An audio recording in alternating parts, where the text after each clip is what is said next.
purport by His Divine Grace, A.C. Bhaktivedanta Swami Prabhupada. It is said that only in the association of devotees can one understand the importance of the character and pastimes of the Supreme Personality of Godhead or His devotees. In this verse, it is especially recommended that Dhruva Maharaj's character be discussed in a society of twice born, which refers to the qualified brahmanas, kshatras, and vaishyas. One should especially seek the society of brahmanas who are elevated to the position of Vaishnavas. Discussion of Srimad Bhagavatam, which describes the character and pastimes of devotees and the Lord, is very quickly effective. The International Society for Krishna Consciousness has been organized for this purpose. In every center of this society, not only in the morning, evening, or noon, but practically 24 hours a day, there is continuous devotional service going on. Anyone who comes in contact with the society automatically becomes a devotee. We have actual experience that many karmis and others come to the society and find a very pleasing and peaceful atmosphere in the temples of ISKCON. In this verse, the word Dvi, Janman,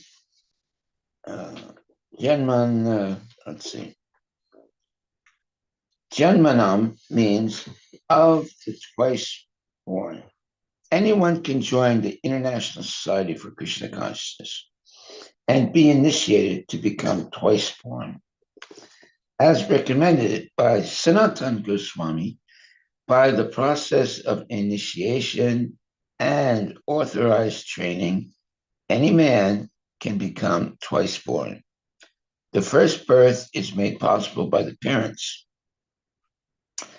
and the second birth is made possible by the spiritual father and Vedic knowledge.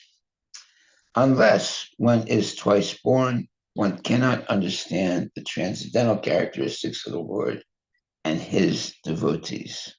Study of the Vedas is therefore forbidden for Sudras.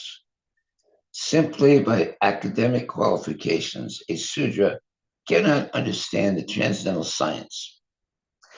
At the present moment, throughout the entire world, the educational system is geared to produce Sudras.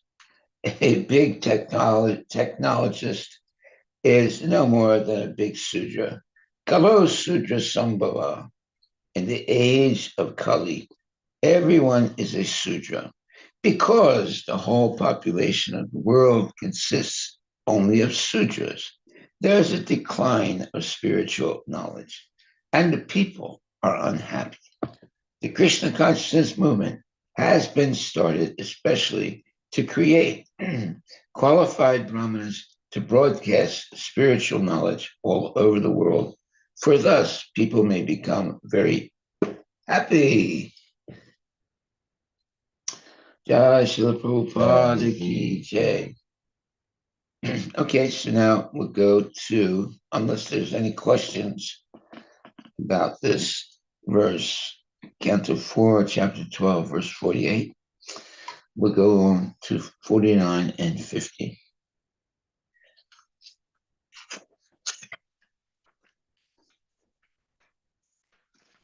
It says, unless you are twice born, that means everyone should get double initiated, but double initiated. How is it? Well, twice born. Your first birth is from your mother and father. Your second birth is from the spiritual master. Okay. Yeah.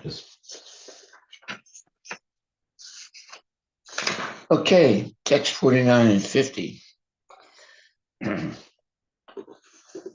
Persons who have completely taken shelter of the lotus feet of the Lord should recite this narration of Dhruva Maharaj without taking remuneration. Okay, you're not allowed to have any make money or make a let's say a living. Specifically, recitation is recommended on the full moon or dark moon day, on the day after Ekadasi, on the appearance of the Shravana star at the end of a particular tithi, or the occasion of Biat Ipata at the end of the month, or on a Sunday. Such recitation should, of course, be performed before a favorable audience. When recitation is performed this way, without professional motive, the reciter and the audience become perfect. Well, you see, when it says without professional motive, yeah, you're not allowed to make a living by recitation of Vedic knowledge.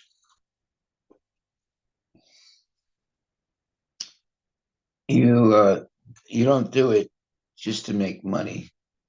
You are not have no material purpose in making reciting the narration of Guru Maharaj. You do it out of love and devotion for the Lord. And there are certain days that are more, let's say, auspicious than others, but in general, uh, specifically, recitation is recommended on the full moon or dark moon day, on the day after Ekadasi, on the appearance of the Shravana star at the end of a particular tithi, or the occasion of Vyatipata at the end of the month, or on Sunday. Such recitation should, of course, be performed before a favorable audience. When recitation is performed this way, without professional motive, the reciter and the audience become perfect. Purport by Srila Prabhupada.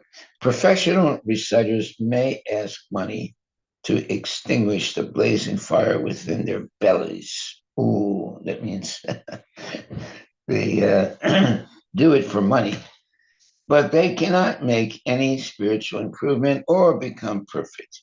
It is therefore strictly forbidden to recite Srimad Bhagavatam as a profession to earn a livelihood.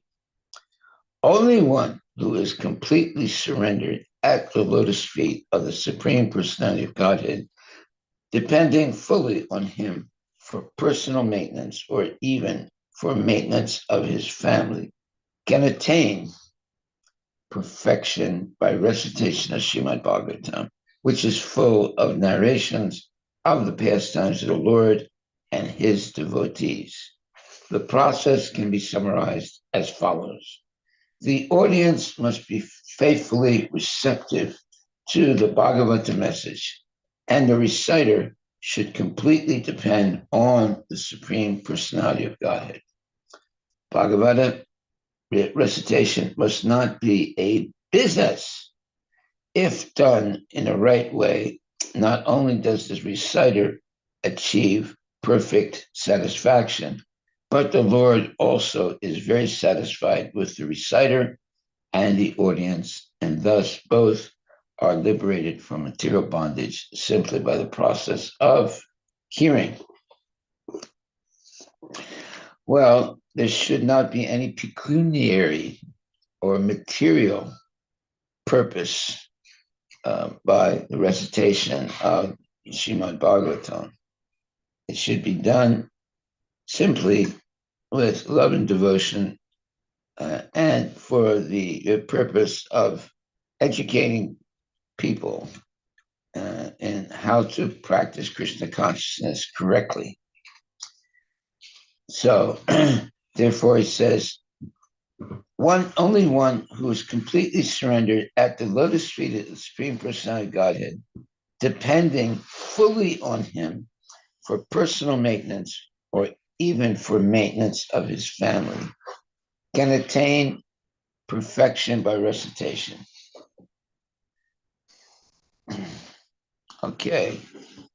Only one who is completely surrendered at the lotus feet of the Supreme Personality of Godhead, depending fully on him for personal maintenance or even for maintenance of his family, can attain perfection by recitation of Srimad Bhagavatam, which is full of narrations of the pastimes of the Lord and his devotees. In other words, we should not recite Srimad Bhagavatam as living. We should only do it to glorify the Lord. Okay. Now, not only that, the audience must be faithfully receptive to Bhagavad message. So not only the speaker has to be basically pure, but the audience also has to be receptive. And the reciter should completely depend on the Supreme Personality Godhead. That means that he's not doing it to make a living. He's depending completely on the uh, on the goodwill of the Supreme Personality of Godhead. Bhagavad recitation must not be a business. There it is. It's not to make money.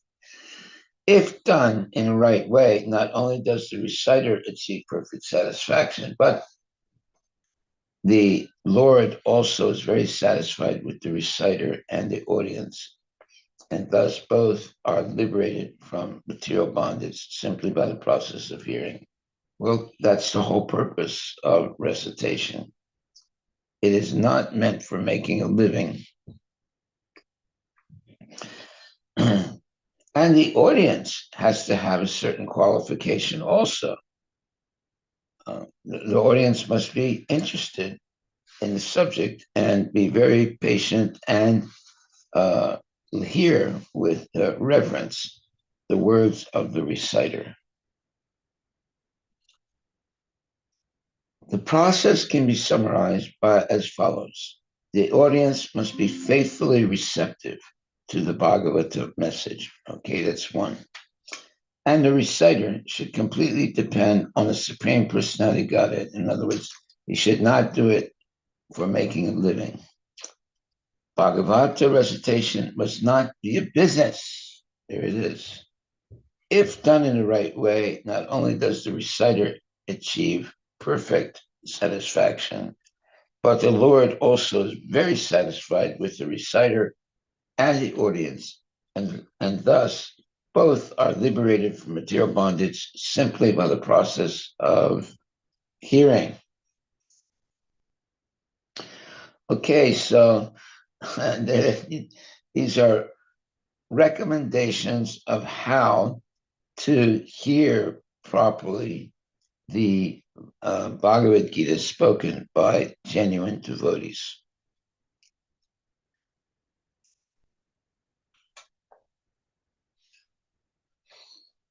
Okay, are there any questions?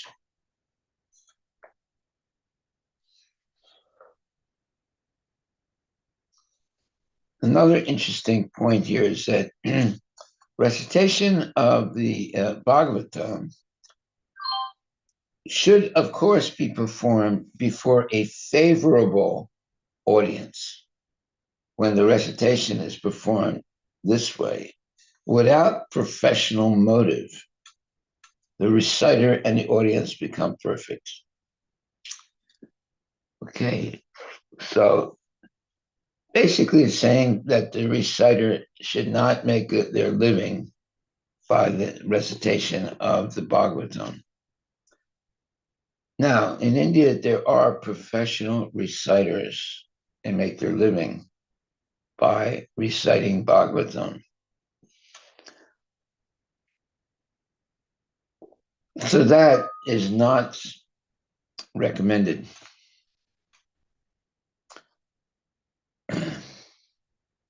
And there has to be certain recommendation and certain qualification of the audience that's hearing.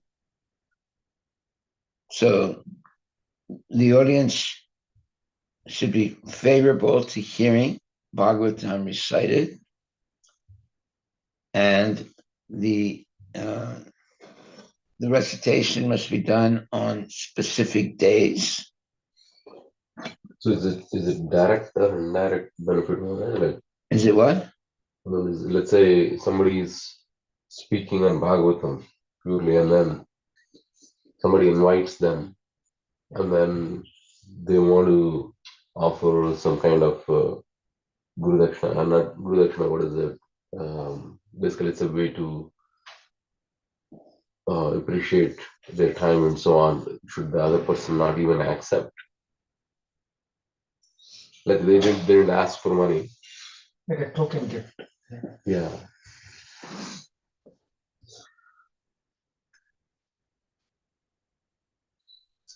Well, you're not giving me money every day. No, I'm just asking. It's not about us, but some places, some people in India, They make a living. I mean, they charge upfront. That is living. Yeah. But what I'm saying is, like, they don't charge. They just come and speak, and then the people, out of their appreciation or respect, for the time and so on, and then they give some gift. Is that acceptable by this people?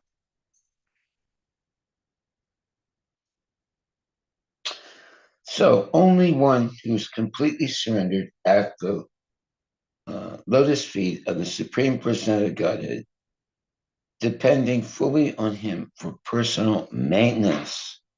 So they're not waiting for money. They depend certainly on the mercy of the Lord, or even for maintenance of His family, can attain perfection by recitation of Srimad Bhagavatam, which is full of narrations of the pastimes of the Lord and His devotees. So the audience must be faithfully receptive to the Bhagavata message, and the reciter should completely depend on the Supreme Personality of Godhead. Bhagavata recitation must not be a business. If done in the right way, not only does the reciter achieve perfect satisfaction, but the Lord also is very satisfied with the reciter and the audience. And thus, both are liberated from material bondage simply by the process of hearing. So there cannot be any pecuniary purpose in the recitation. Mm. It must be done purely without expectation of making money.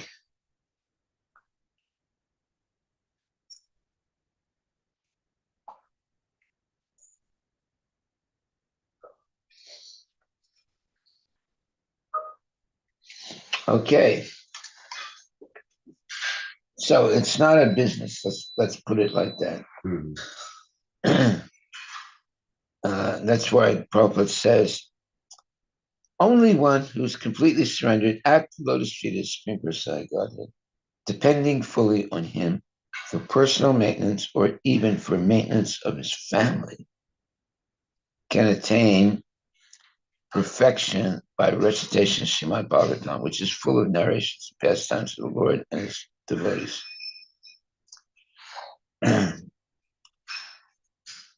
So you have to completely depend on the mercy of the Lord, not on being remunerated for doing recitations of the Bhagavatam.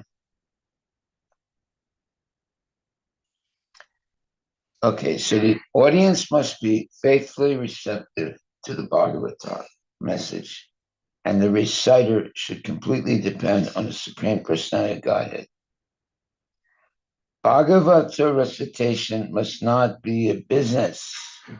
Well, today it's become a business in many places. If done in the right way, not only does the reciter achieve perfect satisfaction, but the Lord also is very satisfied with the reciter and the audience. So the reciter and the audience both have to have a pure purpose of hearing the Bhagavad without any dependence on material sustenance for doing it. And thus both are liberated from material bondage simply by the process of hearing. Haribol. Okay, next, text 51. The narration of Dhruva Maharaj is sublime knowledge for the attainment of immortality. Wow. The narration of Dhruva Maharaj is sublime knowledge for the attainment of immortality. Persons unaware of the absolute truth can be led to the path of truth. Those who, out of transcendental kindness, take on the responsibility of becoming master protectors of the poor living entities automatically gain the interest and blessings of the demigods. Okay, so we should not seek out rich people to hear our recitation.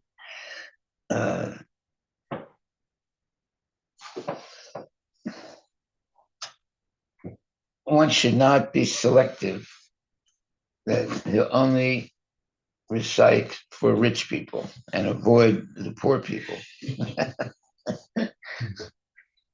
So therefore, those who, out of transcendental kindness, take on the responsibility of becoming master protectors of the poor living entities automatically gain the interest and the blessings of the demigods. Wow.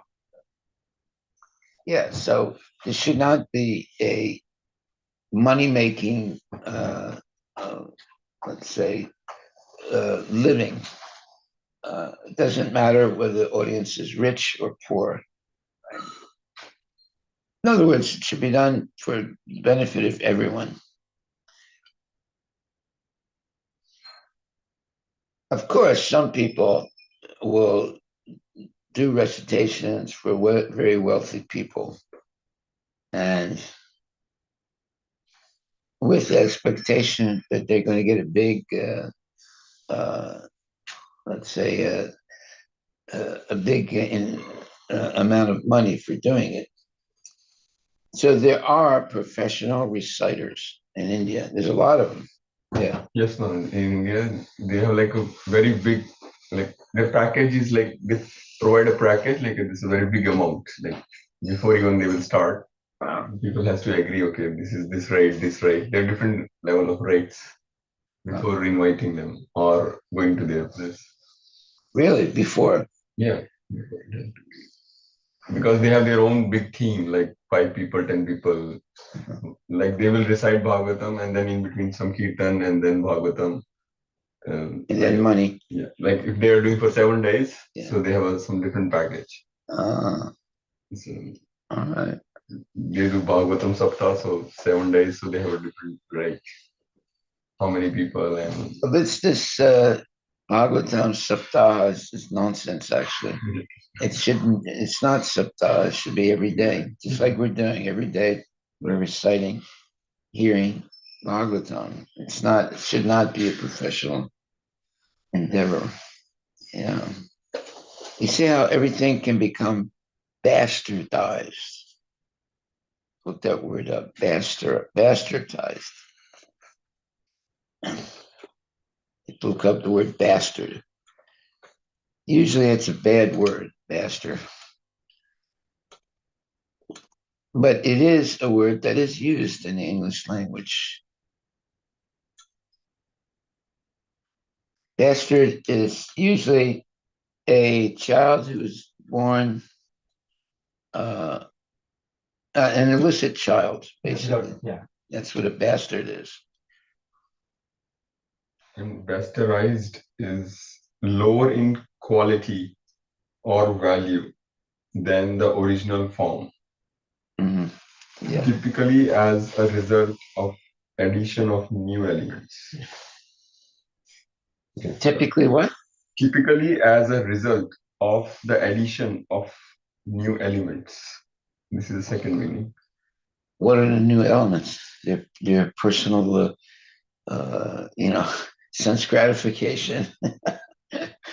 Corrupted, degraded, or altered in a way that makes it lower in quality or authenticity compared to the original. Right. That's it. That's bastardized. Yeah.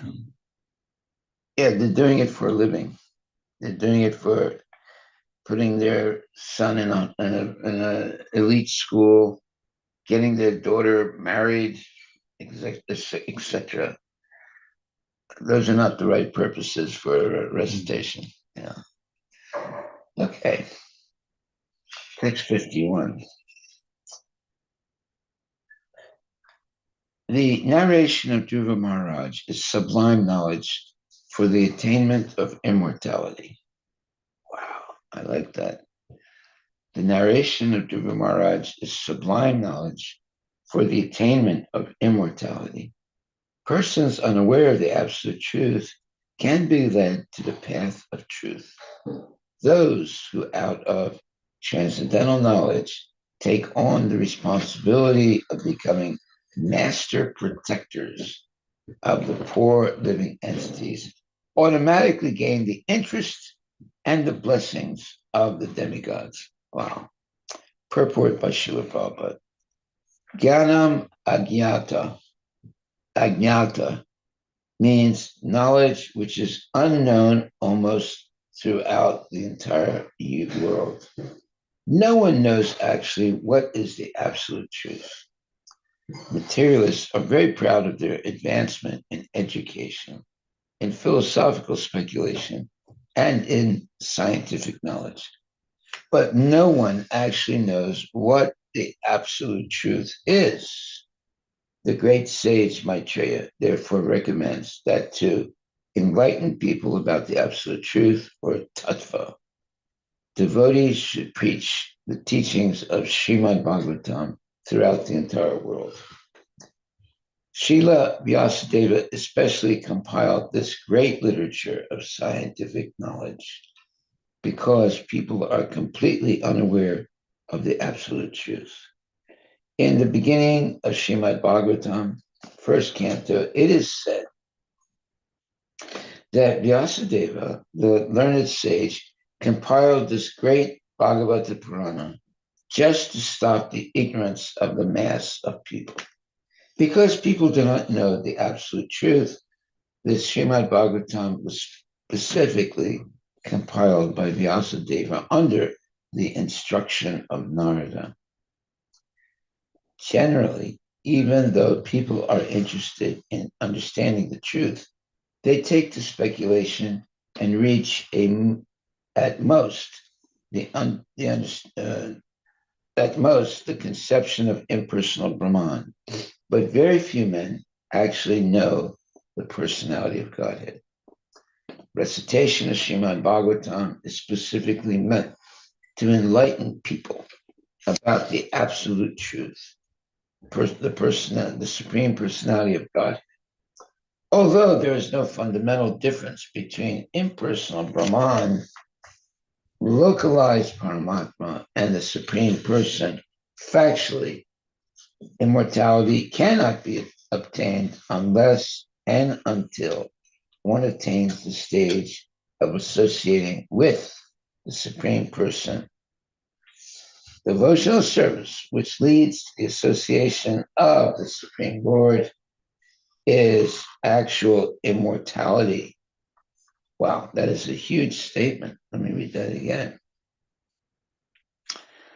Devotional service, which leads to the association of the Supreme Lord, is actual immortality. Pure devotees, out of compassion for the fallen souls, are kripalu, very kind to people in general. They distribute this Bhagavata knowledge all over the world. A kind-hearted devotee is called Dina Nata, protector of the poor, ignorant mass of people.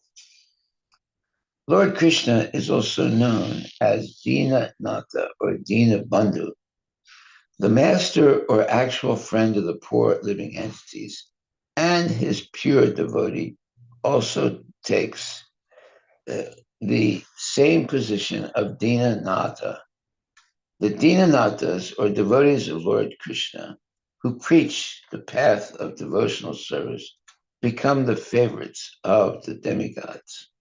Generally, people are interested in worshiping the demigods, especially Lord Shiva, in order to obtain material benefits. But a pure devotee who engages in preaching the principles of devotional service as prescribed in the Srimad Bhagavatam does not need to separately worship the demigods. The demigods are automatically pleased with him and offer all blessings within their capacity. As by watering the root of a tree, the leaves and branches are automatically watered, so by executing pure devotional service to the Lord, the branches, twigs, leaves of the Lord, known as demigods, are automatically pleased with the devotee, and they offer all benedictions. Okay, so pure devotional service is the real purpose of any recitation. It's not, does not have a material purpose. It's only to help people make spiritual advancement. Here it says, generally, people are interested in worshiping the demigods, especially Lord Shiva, in order to obtain material benefits. But a pure devotee who engages in preaching the principles of devotional service as prescribed in the Srimad Bhagavatam does not need to separately worship the demigods. The demigods are automatically pleased with him and offer all the blessings within their capacity.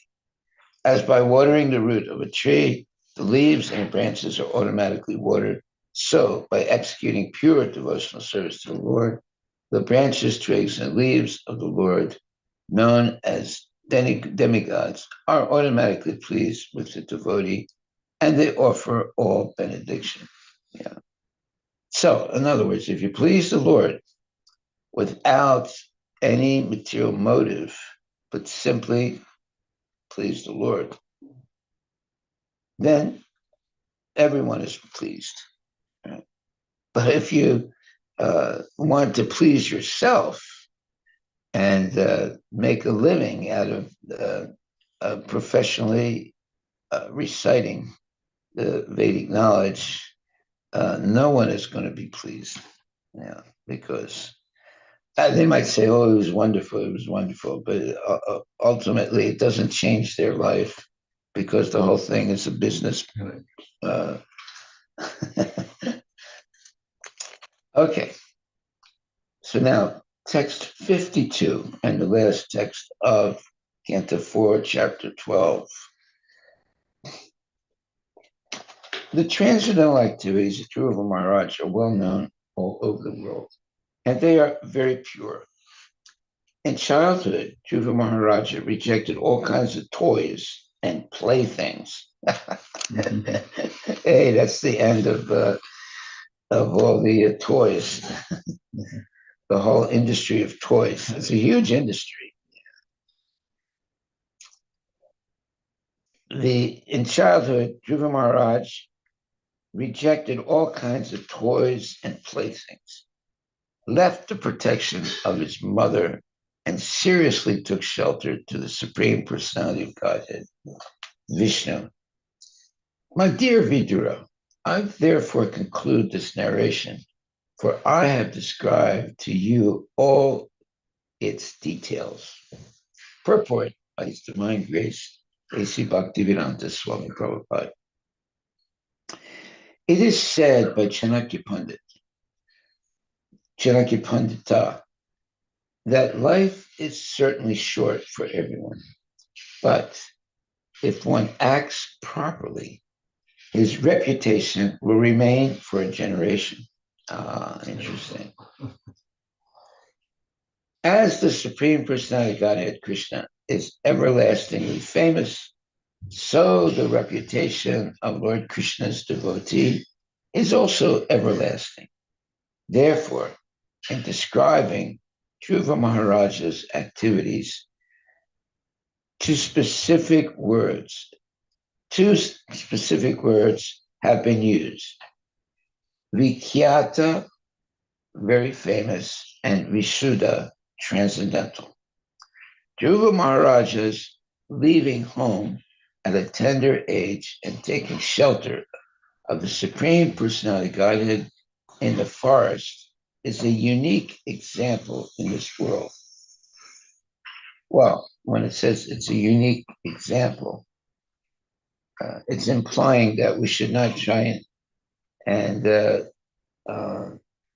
emulate what Dhruva Maharaj has done, but we should learn what from his example, what is desirable to do.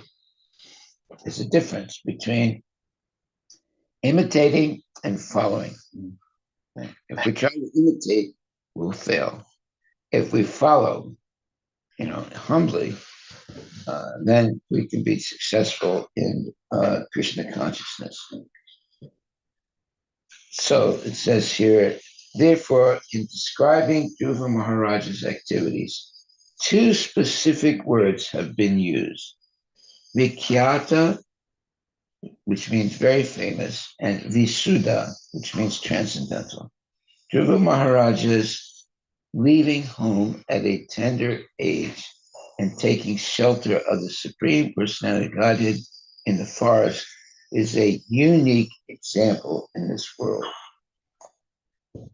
Well, that's implying, don't try and imitate what he's done, but rather follow the example that he's showing. So following the example is engaging in regular narrations of the Lord's pastimes. Right? Thus end the Bhaktivedanta purports of the fourth canto, 12th chapter of the Srimad Bhagavatam, entitled Dhruva Maharaja Goes Back to Godhead. Haribol.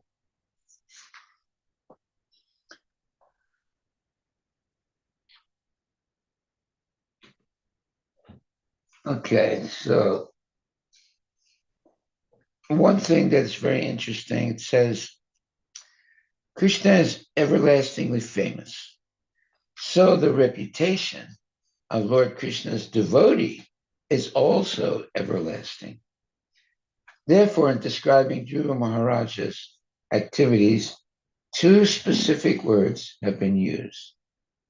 Vikalata, which means very famous, and Visuddha, which means transcendental. Dhruva Maharaja's leaving home at a tender age and taking shelter of the Supreme Personality of Godhead in the forest is a unique example in this world. Well, we should not try and imitate that, but we should learn the fundamental principles that Dhruva Maharaj is showing us, that we should always be in the association of genuine devotees. We should only hear from genuine devotees, and we should be always engaged in devotional activities meant for helping humanity, not only for our own personal benefit. So therefore, we should not make a living out of recitation. Thus end the Bhaktivedanta purports of the fourth canto, 12th chapter of the Srimad Bhagavatam, entitled Dhruva Maharaj Goes Back to Godhead. Hare Krishna, Hare Krishna, Krishna Krishna, Hare Hare, Hare Rama, Hare Rama, Rama Rama, Hare Hare.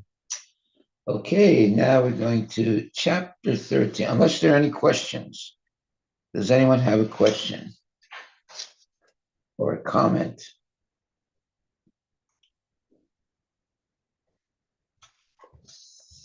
Hare Krishna Maharaj. Haribol. Hare Thank you. Krishna Guru Maharaj. So, when you say meditate, you read some line and you say meditate on that line. So I'm not understanding what to do when you say sing the pastimes. I understand that we can do it through bhajan or kirtan, like in the first today you read initially about sing the pastimes of Dhruva Maharaj. But when you sometimes say meditate on this line, what exactly practically we should do? Well, let's see. We should be able to think all day long about something that we heard. It's not that we hear it and then we forget it.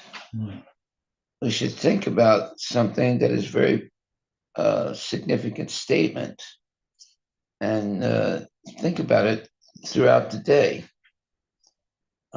Like, for example, it says here,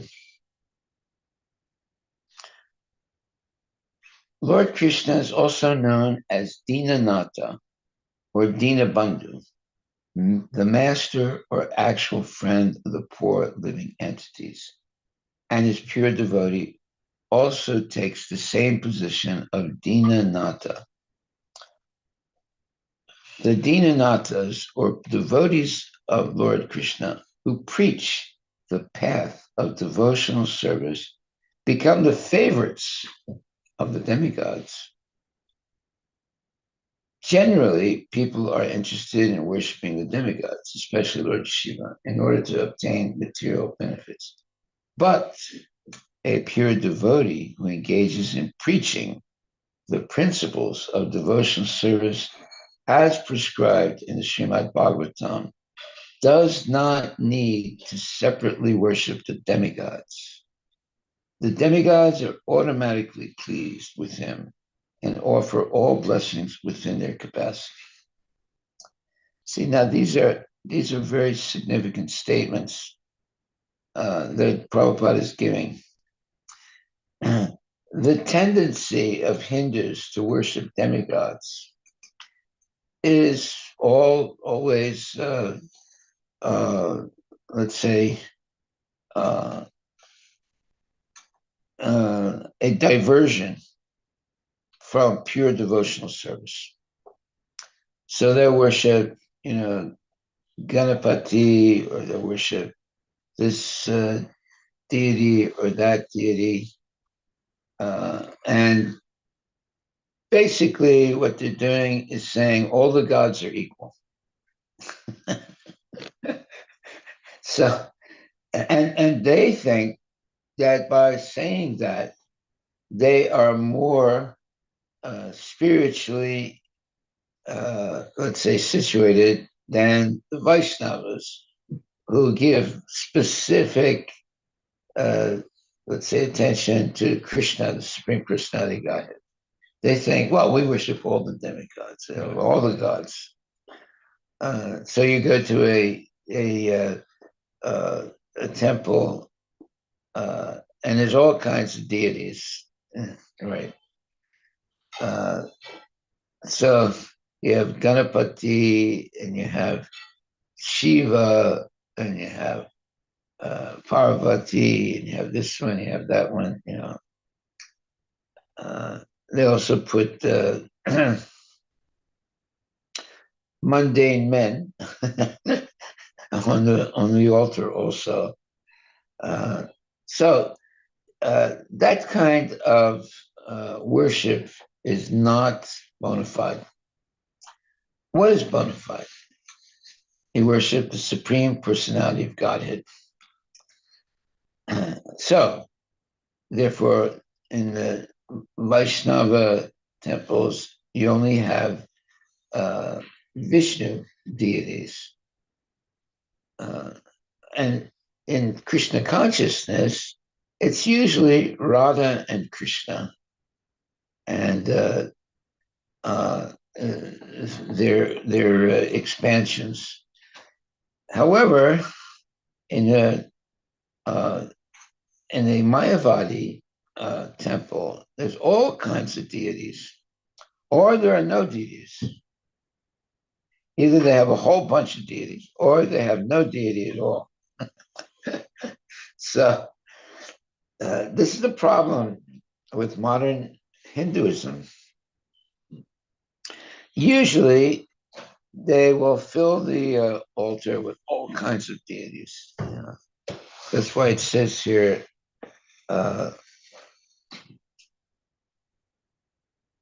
generally, people are interested in worshiping the demigods, especially Lord Shiva, in order to obtain material benefits. But a pure devotee who engages in preaching the principles of devotional service, as prescribed in the Srimad Bhagavatam, does not need to separately worship the demigods. The demigods are automatically pleased with him and offer all the blessings within their capacity. As by watering the root of a tree, the leaves and the branches are automatically watered, so by executing pure devotional service to the Lord, the branches, twigs, and leaves of the Lord, known as demigods, are automatically pleased with the devotee, and they offer all benedictions. So in other words, you don't have to worship demigods. You can offer respect, but you don't have to worship them. Because if you worship Krishna, the demigods are going to be pleased. Now try and explain that to a Hindu, right? And they'll get upset. Right? They won't accept it. They're proud of worshiping all the demigods. Yeah. I grew up with exactly the same description, Maharaj. Yeah. Worshipping so many all the gods. Yeah. In the altar, there was many. Yeah, I mean, people are very proud of worshiping all the gods. And the proud part was also there. Yeah, yeah. And if you say something else, they get angry. Because the pundits make money. So they can do all kinds of different pujas, all kinds of different pujas. There was this one person that I knew. He was a pundit.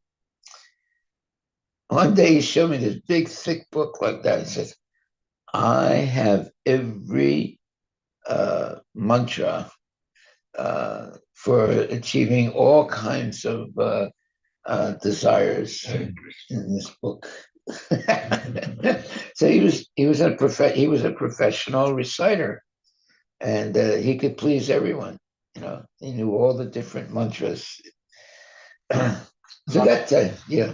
I'm not sure if he has Hare Krishna Mahamantra in it. Yeah, well, we basically know the Hare Krishna mantra. But this guy had a big, thick book of all kinds of mantras for all kinds of desires people have. Okay, so now we're almost at the end. Let's see, let's read text 52. The transcendental activities of Dhruva Maharaj are well known all over the world, and they are very pure. In childhood, Dhruva Maharaja rejected all kinds of toys and playthings, left the protection of his mother, and seriously took shelter of the Supreme Personality of Godhead, Vishnu. My dear Vidura, I therefore conclude this narration, for I have described to you all its details. Purport by Srila Prabhupada. It is said by Chanakya Pandita that life is certainly short for everyone, but if one acts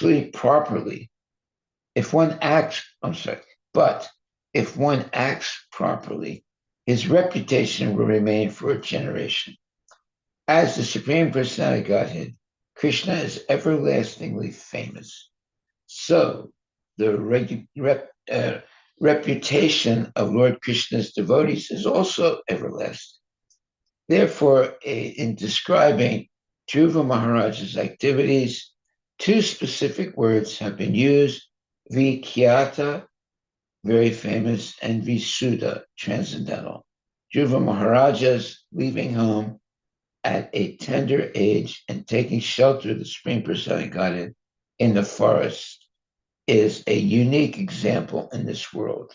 Thus end the Bhaktivedanta purports of the fourth canto, 12th chapter of the Srimad Bhagavatam, entitled Dhruva Maharaja Goes Back to Godhead. So when it says that it's a unique example, in other words, we shouldn't try and imitate what he's done, but we should follow the principle that he is maintaining or showing.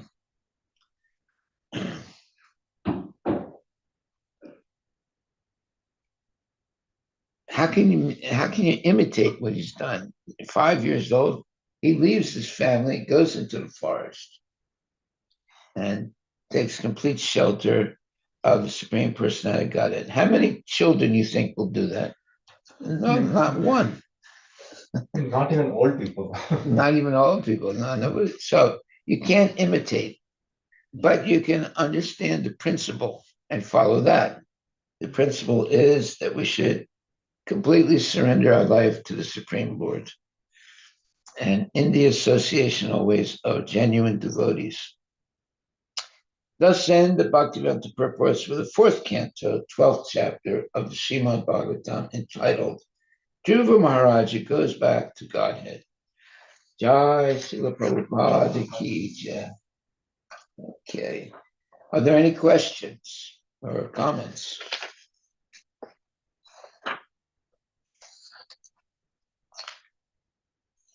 All right, so we'll begin chapter 13, description of the descendants of Dhruva Maharaja. Text 1. Sutta Goswami, continuing to speak to all the rishis, headed by Sonaka, said, after hearing Maitreya Rishi describe Dhruva Maharaja's ascent, in other words, going back to Godhead, ascent, to Lord Vishnu's abode, Vidura became very much enlightened in devotional emotion, and he inquired from Maitreya as follows. So in other words, Vidura, he doesn't say, oh, well, now I understand everything, I'll go home. No, he can't stop hearing because what he's hearing is all nectar for him. So this is the life of a real devotee. You know, he doesn't want to stop that flow of nectar. He doesn't say, well, that's enough. As evidenced in purport, as evidenced in the topics between Vidura and Maitreya, the activities of the Supreme Personality of Godhead and the devotees are so fascinating that neither the devotee who is describing them nor the devotee who is hearing is at all fatigued by the inquiries and answers. See, that is Krishna consciousness. Inquiries and answers. No inquiries, no answers, no Krishna consciousness. And whenever I say, are there any questions? There's complete silence. Right? So that's not good. Transcendental subject matter is so nice that no one becomes tired of hearing or speaking. Others who are not devotees may think, how can people devote so much time simply to talks of God? But devotees are never satisfied or satiated in hearing and speaking about the Supreme Personality of Godhead or about his devotees. The more they hear and talk, the more they become enthusiastic to hear.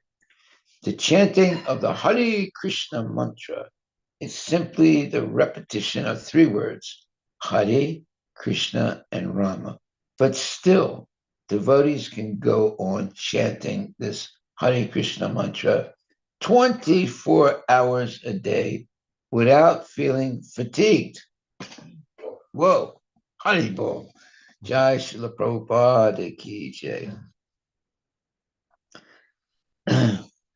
Okay, Hare Krishna, Krishna Krishna, Hare Hare, Hare Rama, Rama Rama. Vidura inquired from Maitreya, O greatly advanced devotee, who were the Prasetas? To which family did they belong? Whose sons were they, and where did they perform the great sacrifice? Purport. The great Narada's singing in the previous chapter of 3 verses in the sacrificial arena of the Prachetas gave another impetus to Vidura to ask further questions. So whenever I say, are there any questions? And it's complete silence. But here you see this discussion is taking place. Lord Narada is singing, and Vidura, he's not satisfied. He wants to hear more and more. So he's like asking more and more questions. Yeah, that's why it says Vidura Uvacha. Vidura said. Vidura inquired from Maitreya, O greatly advanced devotee, who were the Prasetas? To which family did they belong? Whose sons were they? And where did they perform the great sacrifices? So you see, he's not letting Maitreya off to go away. He wants him to speak more and more and more. Yeah, because it's all nectar. Okay, well, I think we come to the end for today, but there's no end. We'll continue later on today. But please chant Hare Krishna and be happy. And our takeaway today is, but devotees are never satisfied or satiated in hearing and speaking about the Supreme Personality of Godhead or about his devotees. The more they hear and talk, the more they become enthusiastic to hear. The chanting of the Hare Krishna mantra is simply the repetition of 3 words, Hare, Krishna, and Rama. But still, devotees can go on chanting this Hare Krishna mantra 24 hours a day without feeling fatigued. Hare Krishna, Krishna Krishna, Hare Hare, Hare Rama, Rama Rama, Hare Hare. That is the takeaway for today, my dear devotees. And please chant Hare Krishna and be happy. Haribol, Haribol, Haribol. You will be happy, believe me. And you won't get bored. Some people, like little kids that say, oh, I'm bored. No, not if you chant Hare Krishna.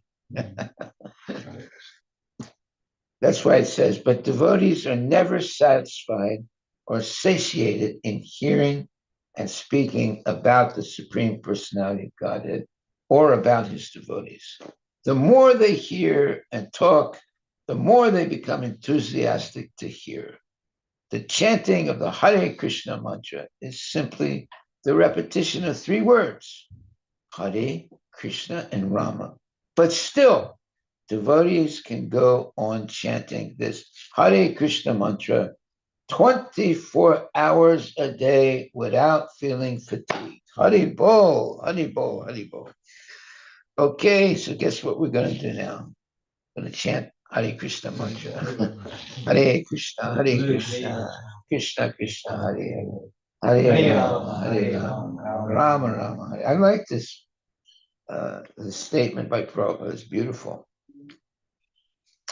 Okay, so we'll end there, my dear devotees. Thank you very much. And please chant, you know what? Hare Krishna, Krishna Krishna, Hare Hare, Hare Rama, Rama Rama, Hare. And be happy all day long. Be happy chanting Hare Krishna. Jai. Okay, we'll end there for now and pick it up again in 11 hours, I think, or a little bit less than 11 hours.